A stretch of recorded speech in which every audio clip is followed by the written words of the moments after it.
My date last night suggested that I get lady lump implants. I had an awful date last night with a guy my former work colleague set me up with. He is extremely good looking, Ivy League educated, etc. and my humble option. He's a tried and true narcissist. He continued to become increasingly rude and pompous during our dinner date and monopolized the entire conversation by bragging about his accomplishments. Then, he suggested I get lady lump implants. My initial attraction to him faded very quickly.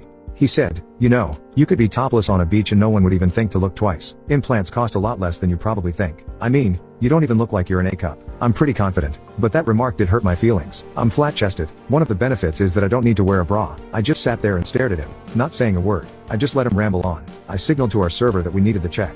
She returned promptly and he then proceeded to have 3 of his credit cards declined. I just continued to sit there staring. Then I started to laugh hysterically. He looked flustered and started yelling at and blaming our server, who was perfectly calm and lovely, for his cards getting declined. I stood up from the table and said, "You will never be happy. Your mother should have swallowed you when she had the chance." No, that was not a nice thing to say by any means.